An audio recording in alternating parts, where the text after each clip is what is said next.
Guys എല്ലാവർക്കും നമസ്കാരം. നമ്മളിപ്പോൾ ഒരു ലൈവ് ട്രെയിനിങ് സെഷൻ യൂട്യൂബിലാണ് ചെയ്യാറ്. നമുക്കിന്നിപ്പോൾ യൂട്യൂബിൽ കുറച്ച് ഇഷ്യൂസ് ഉള്ളത് കൊണ്ട് സ്ട്രീമിംഗ് പറ്റുന്നില്ല. ഓൾറെഡി നമ്മളിപ്പോൾ ഒരു ചെറിയൊരു ബൈയിങ് 2394 എന്നൊക്കെ പറയുന്ന പ്രൈസ് റേഞ്ചിൽ നമ്മളൊരു ബൈയിങ് എടുത്തിട്ടുണ്ട്. നമുക്കിപ്പോൾ സ്റ്റോപ്പ് ലോസ് ഈ ഒരു ലോ ആയിരിക്കണം നമ്മൾ സ്റ്റോപ്പ് ലോസ്. നമുക്ക് ഈ ഒരു 4 പിപ്സ് ഈ ഒരു റെസിസ്റ്റൻസും കാര്യങ്ങളും 2398 നമുക്ക് വേണമെങ്കിൽ ഒരു ചെറിയൊരു ഇതായിട്ട് വയ്ക്കാം. എന്താ പറയുക, നമ്മളിപ്പോ ഞാനിപ്പോ ഏകദേശം 11.9 USD ലോസിലാണ് നിൽക്കുന്നത്. നമുക്ക് ഈ ഒരു പോയിന്റ് ആയിരിക്കണം 2388 ഇതൊക്കെ ആയിരിക്കണം നമ്മുടെ സ്റ്റോപ്പ് ലോസ് സെറ്റ് ചെയ്യേണ്ടത്. അതുപോലെ തന്നെ നമുക്ക് ഇന്നിപ്പോ മാർക്കറ്റ് ഓപ്പണിംഗ് തന്നെ മാർക്കറ്റ് പ്ലസിലാണ് ഓപ്പൺ ആയത്. പ്ലസിലായിരുന്നു ഓപ്പൺ ചെയ്ത് തന്നെ നമ്മൾ അതിന് മുമ്പ് തന്നെ നമ്മുടെ പ്രീമിയം ഗ്രൂപ്പിനെ കുറിച്ച് ജസ്റ്റ് ഒന്ന് പറയാം. നമുക്ക് 2 ഗ്രൂപ്പാണ് ഉള്ളത്. ഒന്ന് ടെലഗ്രാമിലുള്ള premium group, funded account related ആയിട്ടുള്ള ഡിസ്കഷനും കാര്യങ്ങളും മറ്റും നടക്കുന്ന ഒരു ഗ്രൂപ്പാണ്. സെക്കൻഡ്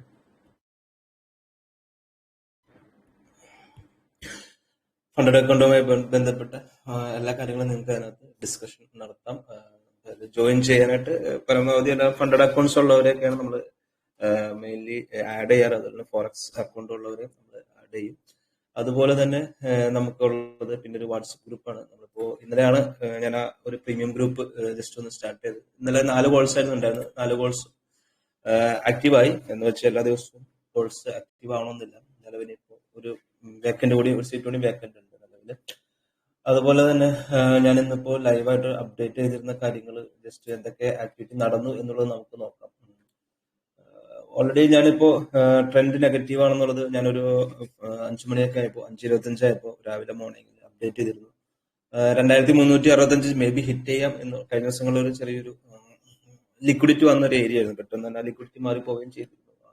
ഇതാണ് നമ്മളെടുത്തത്. അതുപോലെ ഈ ഒരു ഗ്രാഫ് ബുക്ക് മാപ്പിന്റെ റിലേറ്റഡ് ആയിട്ടുള്ള ഒരു ഗ്രാഫാണ്. ഇപ്പൊ ഇവിടെ നോക്കിയിട്ടുണ്ടെങ്കിൽ അറിയാം അത്യാവശ്യം നല്ല ലിക്വിഡിറ്റി ഉള്ള ഒരു ഏരിയ ആയിരുന്നു 2384. ഇപ്പോഴും ആ ഒരു ഏരിയയിൽ നല്ല ലിക്വിഡിറ്റി തന്നെ നമ്മൾ എക്സ്പെക്ട് ചെയ്യുന്നുണ്ട്. ഓൾറെഡി ജസ്റ്റ് ഒരു ഇത്രയും നേരം വന്ന ഒരു സെല്ലിങ്ങിന്റെ തിരിച്ച് റിവേഴ്സ് മാത്രം പോകുന്ന ഒരു എക്സ്പെക്ടേഷൻ ആണല്ലോ. ഓൾറെഡി ഈ ഒരു ഹൈ ബ്രേക്ക് ചെയ്യാൻ നല്ല മൂവ്മെന്റ്സ് ഉണ്ടാവും. പക്ഷെ ഇപ്പൊ ഇവിടെ ഒന്നും ലിക്വിഡിറ്റി ഇല്ല. അപ്പൊ അതുകൊണ്ട് നമുക്ക് ഈ ഒരു അപ് ട്രെൻഡ് 2405 എന്ന് പറയുന്ന ഏരിയയിലുള്ള ഒരു അപ് ട്രെൻഡ് നമുക്ക് ചേഞ്ച് ചെയ്യേണ്ടി വരും. കാരണം അവിടെ ഇപ്പൊ നിലവിൽ ലിക്വിഡിറ്റി ഒന്നും ഹയർ ലെവലിൽ ഇല്ല, നേരത്തെ ഉണ്ടായിരുന്നു. അപ്പൊ അതുകൊണ്ട് നമുക്ക് ഗ്രാഫിൽ കാണാൻ പറ്റില്ല എന്നുള്ളൂ. അതുപോലെ നമ്മൾ 2396 ബ്രേക്ക് ചെയ്ത് കഴിഞ്ഞാൽ അത്യാവശ്യം ചെറിയൊരു പാനിക്കിലേക്കൊക്കെ വരാനും സാധ്യത ഉണ്ടെന്നുള്ളത് ജസ്റ്റ് ഒന്ന് ബുക്ക് മാപ്പിന്റെ ഇത് വെച്ചിട്ട് ജസ്റ്റ് ഒന്ന് പറഞ്ഞിരുന്നു. നിങ്ങൾക്ക് ഇവിടെ നോക്കി അറിയാം കറക്റ്റ് ആയിട്ട് 2384 എന്ന് പറയുന്ന പ്രൈസ് റേഞ്ച് നല്ലൊരു ലിക്വിഡിറ്റി ഉണ്ടായിരുന്നു. ഞാൻ അത് പോസ്റ്റ് ചെയ്യുന്നത് 10:57. പക്ഷെ അതിനുശേഷം ആ ഒരു ലിക്വിഡിറ്റി അവിടെ നിന്ന് സ്പൂഫ് ചെയ്ത്, മീൻസ് അവരവിടെ നിന്ന് നമ്മളെ പറ്റിച്ചിട്ട് അവരവിടെ നിന്ന് എടുത്ത് മാറ്റിയായിരുന്നു.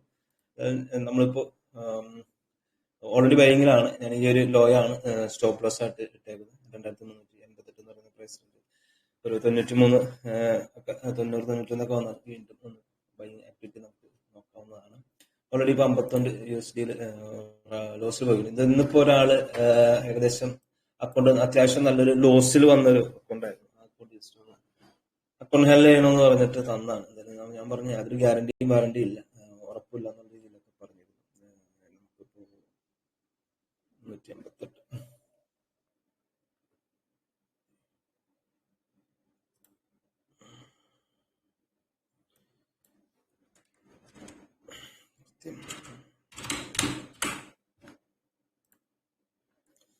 നമ്മളിപ്പോ ഇവിടെ ഓൾറെഡി ഒരു സ്റ്റോപ്പ് ലോസ് പ്ലേസ് ചെയ്തു.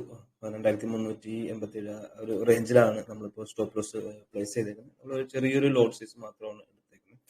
അതുപോലെ തന്നെ മാച്ച് ട്രേഡർ ഞാൻ അങ്ങനെ ഒരിക്കൽ മാത്രമാണ് യൂസ് ചെയ്തിട്ടുള്ളത്. കുറച്ച് കൺഫ്യൂഷൻ ഉണ്ടായിരുന്നു. എന്തായാലും മാച്ച് ട്രേഡർ എങ്ങനെ എടുക്കാം അങ്ങനെയുള്ള കാര്യങ്ങൾ ജസ്റ്റ് ഒന്ന് ബ്രീഫ് ചെയ്യാം. ഇത് അദ്ദേഹത്തിന്റെ ട്രേഡിസ്റ്റും കാര്യങ്ങളായിരുന്നു. ഓൾറെഡി നമുക്ക് ഇവിടെ ഹോം പേജിൽ നിങ്ങളുടെ എല്ലാ ഇതും ഹിസ്റ്ററിയും കാര്യങ്ങളെല്ലാം വരും. അവിടെ ക്രെഡൻഷ്യൽ എന്ന് പറഞ്ഞൊരു ഓപ്ഷൻ ഉണ്ടാവും. ഈ ഒരു ഓപ്ഷൻ എടുക്കാം. ക്രെഡൻഷ്യൽ എന്ന് പറയുന്ന ഓപ്ഷൻ എടുത്ത് കഴിയുമ്പോൾ നമുക്ക് ഓപ്പൺ മാച്ച് ട്രേഡ് എന്ന് പറഞ്ഞൊരു ഓപ്ഷൻ ഉണ്ട്. ആ ഒരു ഓപ്ഷൻ ക്ലിക്ക് ചെയ്ത് കഴിയുമ്പോൾ ഇപ്പൊ ഓൾറെഡി ഞാൻ ഓപ്പൺ ചെയ്തിട്ടേക്കുന്നത് കൊണ്ട് തന്നെയാണ് ഈ ഒരു ലിങ്ക് ആയിട്ട് വീണ്ടും വന്നേക്കുന്നത്. ശേഷം ഈ ഒരു യൂസർ നെയിം കോപ്പി ചെയ്യാം. ഈ യൂസർ നെയിം കോപ്പി ചെയ്തതിനു ശേഷം അതിനുശേഷം ഈ ഒരു പാസ്വേഡ് അവിടെ നമുക്ക് ഓൾറെഡി ഓപ്ഷൻ വരുന്നിടത്ത് കോപ്പി പേസ്റ്റ് ചെയ്ത് കഴിഞ്ഞാൽ അത്യാവശ്യം അത്യാവശ്യമല്ല, നമുക്ക് ഓപ്പൺ ആയിട്ട് വരും. ഈ ഒരു ഓപ്ഷനിൽ ക്ലിക്ക് ചെയ്തതിനു ശേഷമാണ് ഇതെല്ലാം കോപ്പി ചെയ്യുക. ഇതെല്ലാം ഇതേ സെർവർ ഫണ്ടിംഗ് ബിപ്സ് ആയിരിക്കണം. അത് ഓട്ടോമാറ്റിക് തന്നെ ഇപ്പോൾ വന്നു കിടക്കുന്നുണ്ട്. പക്ഷെ ആദ്യം ഓപ്പൺ ആയിട്ട് ഓപ്പണിംഗിൽ തന്നെ വരില്ലായിരുന്നു. ഞാൻ ആ ഒരു 1 ടൈം മാത്രമാണ് ഇത് യൂസ് ചെയ്തിട്ടുള്ളൂ. അത്രയും പരമാവധി ഇത് എടുക്കാതിരിക്കുന്നതാണ് നല്ലത്. വേറെ ഒന്നും കൊണ്ടല്ല. സി ട്രേഡർ ആണ് കുറച്ചുകൂടി ബെറ്റർ. ഇവർക്ക് കുറെ issues, funded firms, funded engineer, ഒരു 1-2 ഫേംസ് ഒക്കെ TFT എന്ന് പറയുന്ന ഫണ്ടിംഗ് ഫേം രണ്ടാമത് ഒരു ഇഷ്യൂസ് ഒക്കെ കഴിഞ്ഞ് വന്നിട്ട് പൂട്ടി പോകാൻ മെയിൻ ഒരു റീസൺ മാച്ച് ട്രേഡറിന്റെ സെർവറിൽ ഉണ്ടായിരുന്ന ഒരു ഇഷ്യൂ ആയിരുന്നു. ആ ഈ ഒരു ഇഷ്യൂ എന്ന് പറഞ്ഞിട്ടുണ്ടെങ്കിൽ മാർക്കറ്റ് താഴത്തേക്ക് പോകുമ്പോൾ ഇതിലുള്ളവരെല്ലാവരും താഴത്തേക്കാണ് മാർക്കറ്റ് പോകുന്നത്. ഇതിൽ പ്രൈസ് എല്ലാം ഓപ്പോസിറ്റ് പോകുകയായിരുന്നു. അങ്ങനെ ഒരു ഇഷ്യൂ ഉള്ളത് കൊണ്ടാണ് TFTയിൽ അവർ ഓൾറെഡി കൂട്ടാൻ വേണ്ടി നിൽക്കായിരുന്നു. അപ്പൊ അതിൽ ഇതൊരു റീസൺ കൂടി ആയി അവർക്ക്. എന്തായാലും ഈ ഒരു ഏരിയ നമുക്ക് നമ്മുടെ സ്റ്റോപ്പ് ലോസ് മിക്കവാറും ഒന്ന് എടുക്കും. എന്തായാലും വാച്ച് ചെയ്യാം എന്തായാലും. അതുപോലെ തന്നെ നമുക്ക് ഈ ഒരു ഇതൊക്കെ ബ്രേക്ക് ചെയ്താലാണ് നമുക്ക് നല്ല ഒരു മൂവ്മെന്റ്സ് ഉള്ളൂ. എന്തായാലും ഈ ഒരു ഏരിയ നമുക്കിപ്പോ ഈ കീപ്പ് ചെയ്യാം. ഈ ഒരു സ്റ്റോപ്പ് ലോസ് നമുക്ക് കീപ്പ് ചെയ്തിട്ട് എത്ര നേരം നമുക്കതൊരു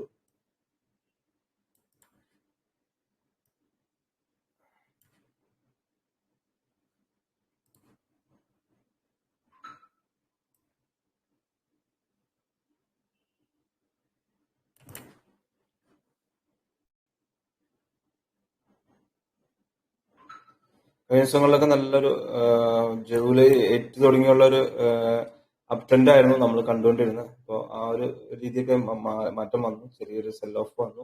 ജസ്റ്റ് വരച്ചു എന്നുള്ളൂ. പക്ഷേ ഗ്രാഫ് കുറച്ചുകൂടി ഇവിടെയാണ് വരുന്നത്. നെഗറ്റീവിൽ തന്നെയാണ്. എന്തായാലും ഈ ഒരു റെസിസ്റ്റൻസ് 2408 എന്ന് പറയുന്ന പ്രൈസ് റേഞ്ച് നല്ലൊരു റെസിസ്റ്റൻസ് ആണ്. ആ ഒരു റേഞ്ച് വന്നതിന് ശേഷമായിരിക്കും നമുക്ക് നല്ലൊരു ട്രെൻഡ് കാര്യങ്ങളൊക്കെ ഉണ്ടാവാൻ സാധ്യത ഉള്ളത്. അതുപോലെ തന്നെ നമ്മളിപ്പോ നേരത്തെ ഓപ്പൺ ഇൻഡസ്ട്രീസ് ആണെങ്കിൽ നമുക്ക് ഇവിടെ ഒരു ചെറിയൊരു സപ്പോർട്ടിന്റെ ഒരു 2000 റെസിഡൻസ് ആയിരുന്നു 2400 പ്രൈസ് ഞാൻ ഓൾറെഡി അവിടെ പോസ്റ്റ് ചെയ്തിരുന്നു. 2400 എന്ന് പറയുന്നത് അവിടെ ഏകദേശം ഒരു 5 പിപ്സും കൂടി കുറച്ചുകൂടി മുകളിലേക്ക് പോയി ഫ്യൂച്ചർ പ്രൈസിൽ.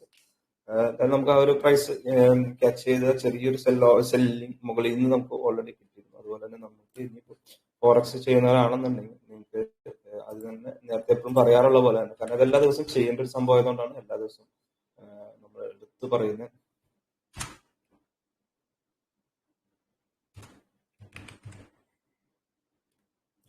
നമ്മൾ ഫോറക്സ് ഫാക്ടർ എടുക്കുക. ഫോറക്സ് ഫാക്ടർ എടുത്തതിന് ശേഷം നമുക്ക് എന്തെല്ലാം ന്യൂസുകളാണ് എന്നുള്ളത് വരുത്താം.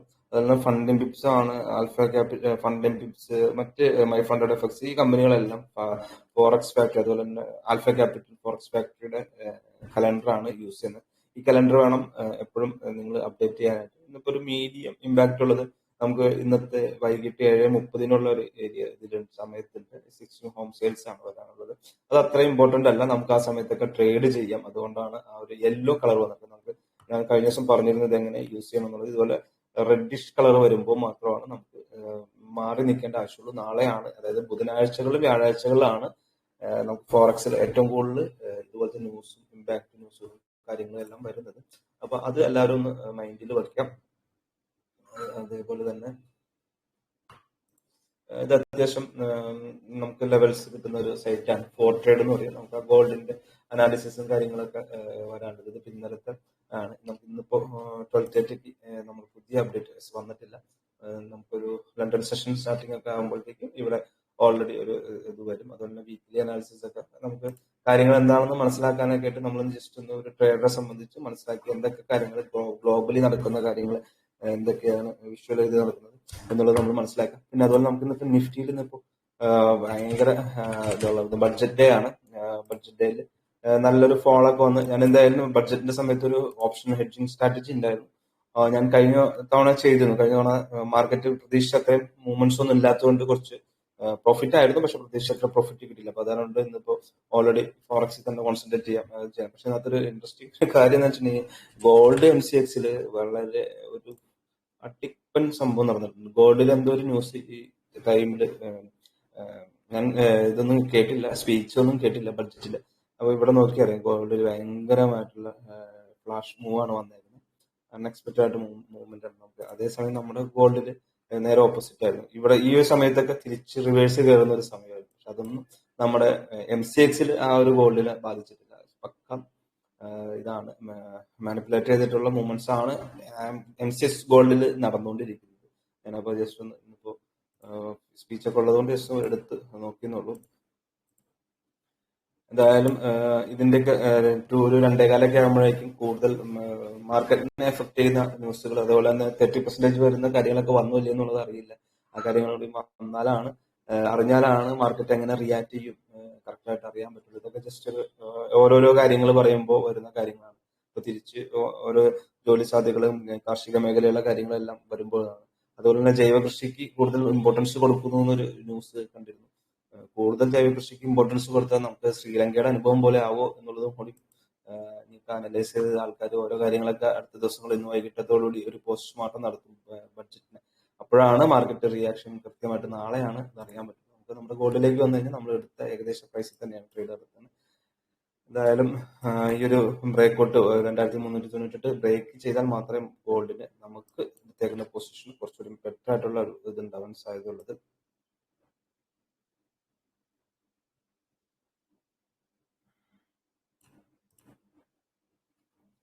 യെസ്, ഓൾറെഡി നമുക്കിപ്പോ ഓൾറെഡി ഇതിനു മുമ്പുണ്ടായിരുന്ന സെഷന്റെ കഴിഞ്ഞ ദിവസത്തെ ലണ്ടൻ സെഷന്റെ POC കഴിഞ്ഞ ദിവസത്തെ 2401 എന്തായാലും നമുക്ക് വേണമെങ്കിൽ ആ ഒരു ഏരിയ ടാർജറ്റ് ഒക്കെ ആയിട്ട് വയ്ക്കാം. 2404 ഇവിടെ നിന്ന് അങ്ങനെ ഉള്ളൂ മാർക്കറ്റ്. നോക്കാം നമുക്ക് എങ്ങനെയൊക്കെയാണ് കാര്യങ്ങൾ ആക്ടിവിറ്റി വരുന്നത് എന്നുള്ളത്. നിൽക്കേണ്ട ആവശ്യമില്ല. ഈ ഒരു ഹൈ ബ്രേക്ക് ഈ ഒരു ഏരിയയിലേക്ക് ഞാൻ പറഞ്ഞു, നമ്മൾ ഓൾറെഡി ബൈങ് ആയിരുന്നു. നമുക്ക് ഈ ഒരു ഏരിയ ആയിരിക്കും നമ്മുടെ സ്റ്റോപ്പ് ലോസ് ആയിട്ട് വരുന്നത്. അതുപോലെ തന്നെ ചിലപ്പോൾ നിങ്ങൾക്കൊക്കെ നല്ല രീതിയിലുള്ള ഐഡിയാസും ട്രേഡിങ്ങിൽ നല്ല ഐഡിയാസും കാര്യങ്ങളൊക്കെ ഉണ്ടാവും. ചിലപ്പോൾ അത് വർക്ക്ഔട്ട് ആവുകയല്ല, നിങ്ങളുടെ മൈൻഡിന്റെ ഇഷ്യൂസ് ഉള്ളത് കൊണ്ടായിരിക്കും ചിലപ്പോൾ അങ്ങനത്തെ എന്തെങ്കിലും കാര്യങ്ങളാണ്. അത്യാവശ്യം നല്ല സ്ട്രാറ്റജിയും കാര്യങ്ങളൊക്കെ ആണെന്നുണ്ടെങ്കിൽ അത് ഒന്ന് ജസ്റ്റ് ഒന്ന് മേക്കപ്പ് ചെയ്യാനായിട്ട് ചില കാര്യങ്ങളൊക്കെ അഡ്ജസ്റ്റ് ചെയ്യാനുണ്ടാവുള്ളൂ. ആ കാര്യങ്ങളൊക്കെ അറിയാനായിട്ട് നിങ്ങൾക്ക് താല്പര്യം ഉണ്ടെന്നുണ്ടെങ്കിൽ മെസ്സേജ് അയച്ചു കഴിഞ്ഞാൽ അനുസരിച്ചുള്ള കാര്യങ്ങൾ സെറ്റ് ചെയ്ത് തരാം. ചിലപ്പോൾ ട്രേഡിംഗ് വ്യൂലൊക്കെ അല്ലെങ്കിൽ നമ്മുടെ സ്ട്രാറ്റജിയിൽ ചെറിയ ടൈമിങ്ങിലോ എന്തെങ്കിലുമൊക്കെ ഒരു ചെറിയ വ്യത്യാസങ്ങൾ മാറ്റം വരുത്തിയാൽ മതിയാവും. എന്തായാലും മാർക്കറ്റ് ഈ ഒരു ലോ ബ്രേക്ക് ചെയ്ത മേ ബി ഇപ്പൊ കുറച്ചടുത്ത് വന്ന ലോ ബ്രേക്ക് ചെയ്ത മേ ബി ഈ ഒരു ലോയും ഒക്കെ എടുത്തു പോകാനുള്ള സാധ്യതകളുണ്ട്. ട്രേഡിംഗിൽ എപ്പോഴും സാധ്യതകൾ മാത്രമാണ്, ആർക്കും 100% വർക്കൗട്ട് ആവുന്ന ഒരു സ്ട്രാറ്റജി നിലവിൽ മാർക്കറ്റിലില്ല. ബുക്ക് മാപ്പ് എന്നല്ല, എത്ര വലിയ കൊലകൊമ്പൻ സോഫ്റ്റ്വെയർസും കാര്യങ്ങളും ഉണ്ടെന്നുണ്ടെങ്കിൽ ബിഗ് പ്ലേയേഴ്സ് തന്നെ പൊസിഷൻസ് ഹെഡ് ചെയ്തിട്ടാണ് ട്രേഡിംഗ് എടുക്കുന്നത് തന്നെ. അപ്പൊ അതുപോലത്തെ കാര്യങ്ങളെല്ലാം ഉണ്ട്. നിങ്ങൾ പരമാവധി നിങ്ങളുടെ ഓൺ അനാലിസിസുകളും കൂടി നടത്തിയതിനു ശേഷം മാത്രം ഇപ്പൊ നമ്മളിപ്പോ ഒരു കാര്യം ഞാൻ അത് പറയുന്നു എന്ന് വിചാരിച്ചിട്ട് അത് തന്നെ നടക്കണം അങ്ങനെയുള്ള കാര്യങ്ങളൊന്നുമില്ല.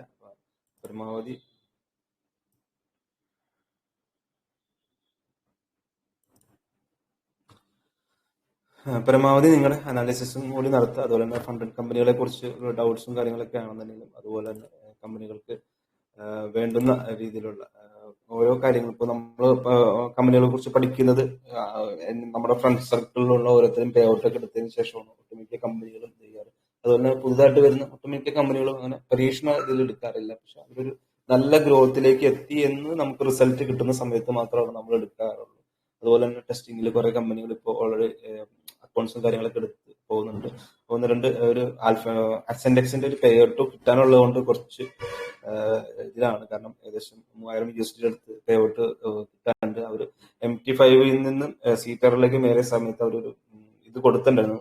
MT5 നിന്ന് മാറാൻ പറഞ്ഞുകൊണ്ട് മെസ്സേജുകൾ വന്നിട്ടുണ്ടായിരുന്നു. പക്ഷെ ഞാനത് കണ്ടിന്യൂസ് സീറ്റർ വേണ്ട MT5 തന്നെ മതി എന്നുള്ളത് വിചാരിച്ചിട്ട് ഞാനത് ചേഞ്ച് ചെയ്യാൻ വേണ്ടി നിന്നില്ല. അപ്പൊ അങ്ങനെ വന്നു കഴിഞ്ഞപ്പോൾ കുറച്ച് ട്രേഡേഴ്സിന്റെ പേ ഔട്ട് അവര് MT5 വിഡ്രോ ചെയ്ത് സീറ്ററിലേക്ക് മാറിയപ്പോൾ കുറച്ച് ആൾക്കാരുടെ പേ ഔട്ട് ഒക്കെ ഡിലേ വന്നിട്ടുണ്ട്. ഇപ്പോൾ ഈ മന്ത് ലാസ്റ്റോടുകൂടി എനിക്ക് June 7th ആ ഒരു പേ ഔട്ട് കിട്ടാതായത്. ഈ മന്ത് ലാസ്റ്റോടുകൂടി ആ ഒരു പേ ഔട്ട് തരും എന്നാണ് പറയുന്നത്. അതുകൊണ്ട് കോംപ്ലിമെന്ററി ആയിട്ട് ചില അക്കൗണ്ടും കാര്യങ്ങളൊക്കെ തന്നിരുന്നു, തരുമെന്ന പ്രതീക്ഷയോടുകൂടി ഇരിക്കുന്നു. അപ്പൊ അത് കിട്ടിയാലാണ് അത്യാവശ്യം ഈ ഒരു 2 months ആയിട്ട് അങ്ങനെ വേറെ പ്രത്യേകിച്ച് പേ ഔട്ടും അതിന്റെ ഇടയ്ക്കാണെങ്കിൽ പിപ്സിന്റെ അക്കൗണ്ട് ആണെന്നുണ്ടെങ്കിൽ 2 minute റൂൾ വന്നതോടുകൂടി എല്ലാം സ്കാൽപ്പ് ചെയ്തെടുക്കുന്ന ട്രേഡ് ആയതുകൊണ്ട് ചെറിയൊരു ഇഷ്യൂ വന്നിട്ടുണ്ട്. അപ്പൊ അങ്ങനെ ആ അക്കൗണ്ടും കുറച്ച് ലോസിലാണ്. അപ്പോൾ കുറെ പേര് ഇപ്പൊ പേ ഔട്ട് എന്താ ഞാൻ സാധാരണ മന്ത്ലി അപ്ഡേറ്റ് ചെയ്യാറുണ്ട്. അപ്പൊ അതുകൊണ്ട് പേ ഔട്ടും കാര്യങ്ങൾ എന്താണെന്ന് ചോദിച്ചുകൊണ്ട് പറഞ്ഞതാണ്. അതാണ് നമ്മൾ. അതുപോലെ തന്നെ ആൽഫ ക്യാപിറ്റലിന്റെ അക്കൗണ്ട് ഇപ്പോൾ ഇതിന്റെ ഒപ്പം തന്നെ ഇങ്ങനെ ട്രേഡ് ചെയ്ത് വരുന്നുള്ളൂ, പ്രോഫിറ്റിലേക്ക് ആയിട്ടില്ല. ലൈവ് അക്കൗണ്ട് കഴിഞ്ഞു. അതുപോലെ തന്നെ ഇക്വിറ്റി എഡ്ജിനെ കുറിച്ച് ഒത്തിരി പേര് ചോദിക്കുന്നുണ്ട്. ഇക്വിറ്റി എഡ്ജ് പുതുതായിട്ട് വന്നേക്കുന്ന ഒരു ഫേമാണ്.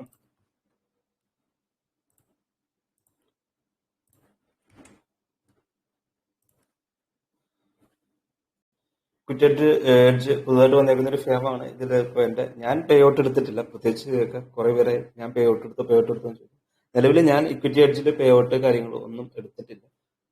നിലവിൽ എന്റെ ഫ്രണ്ട് സർക്കിളിലുള്ള 1-2 പേര് നല്ല പേ ഔട്ട് തന്നെ എടുത്ത് 5,000 എബോ USD പേ ഔട്ട് എടുത്തപ്പോഴാണ് ഞാൻ ഇത് ഇൻട്രൊഡ്യൂസ് ചെയ്തത്. അതുപോലെ തന്നെ നിങ്ങളും ഇതിനെക്കുറിച്ച് പഠിക്കണം. അവരുടെ പ്രൈസ് കാര്യങ്ങൾ ഇപ്പോൾ നിലവിൽ വലിയ കുഴപ്പമില്ലാത്ത പ്രൈസും കാര്യങ്ങളും 100K പെട്ടെന്ന് മനസ്സിൽ വരുള്ളൂ. 500 USD എന്ന് പറയുന്നത് നോർമലി ഉള്ള ഫണ്ട് ആൻഡ് എക്സ്ചേഞ്ചിന്റെ ഒക്കെ ഒരു ചില ലൈറ്റിന്റെ ചാർജിന്റെ ഏകദേശം അടുത്ത് വരും. അല്ല, എക്സ്പോഷറും കാര്യങ്ങളൊന്നും വലിയ കുഴപ്പമില്ല. ഞാൻ ഇതൊരു ഇതായിട്ട് പ്രൈസ് പറഞ്ഞ ഇത് ചോദിക്കുന്നത് കൊണ്ട് മാത്രം പറഞ്ഞത്. അതുപോലെ തന്നെ 15 USD 2,520 USD ഇങ്ങനത്തെ അക്കൗണ്ട് കിട്ടുക എന്നുള്ളത് നമ്മൾ പരമാവധി ചൂസ് ചെയ്യുക. പരമാവധി നിങ്ങൾക്കൊരു അക്കൗണ്ട് പോയിക്കോട്ടെ, എന്നാലും പക്ഷെ എന്താണ് ഫണ്ടഡ് അക്കൗണ്ട്, എങ്ങനെ റൂൾസും കാര്യങ്ങളൊക്കെ പഠിക്കാനും ഒക്കെ ആയിട്ട് ഉപകരിക്കും. അത്രയും കാര്യങ്ങൾ ഇത് ചെയ്യാം.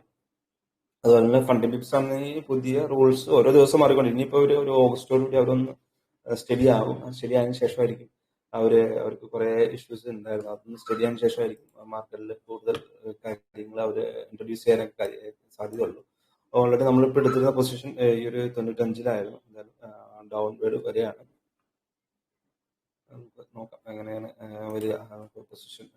ഓക്കെ, നമുക്ക് അതിനൊരു ഹെൽപ്പില്ലാതെ പോയി. ഈ ഒരു ലോ ആയിരിക്കും നമ്മുടെ സ്റ്റോപ്പ് ലോസ്. നമ്മൾ ഈ ഒരു പൊസിഷൻ എടുക്കാൻ തന്നെ റീസൺ നമ്മൾ ഓൾറെഡി നേരത്തെ പറഞ്ഞ ലിക്വിഡിറ്റി അവിടെ നിന്ന് മാറിയത് കൊണ്ടാണ്. ഇവിടെ ഉണ്ടായിരുന്ന ലിക്വിഡിറ്റി കുറച്ചു നേരം കഴിഞ്ഞപ്പോൾ ലിക്വിഡിറ്റി പയ്യെ അവർ മാറ്റി. അപ്പൊ അങ്ങനെ വരുമ്പോൾ നോർമലി ഹയർ ലെവലിലേക്ക് പോകേണ്ടതാണ്. എന്തായാലും ട്രെൻഡ് ചെറിയ നെഗറ്റിവിറ്റി ഉണ്ട്. എന്തായാലും നമുക്ക് കണ്ടിന്യൂ ചെയ്യാം, പൊസിഷൻ കണ്ടിന്യൂ ചെയ്യാം.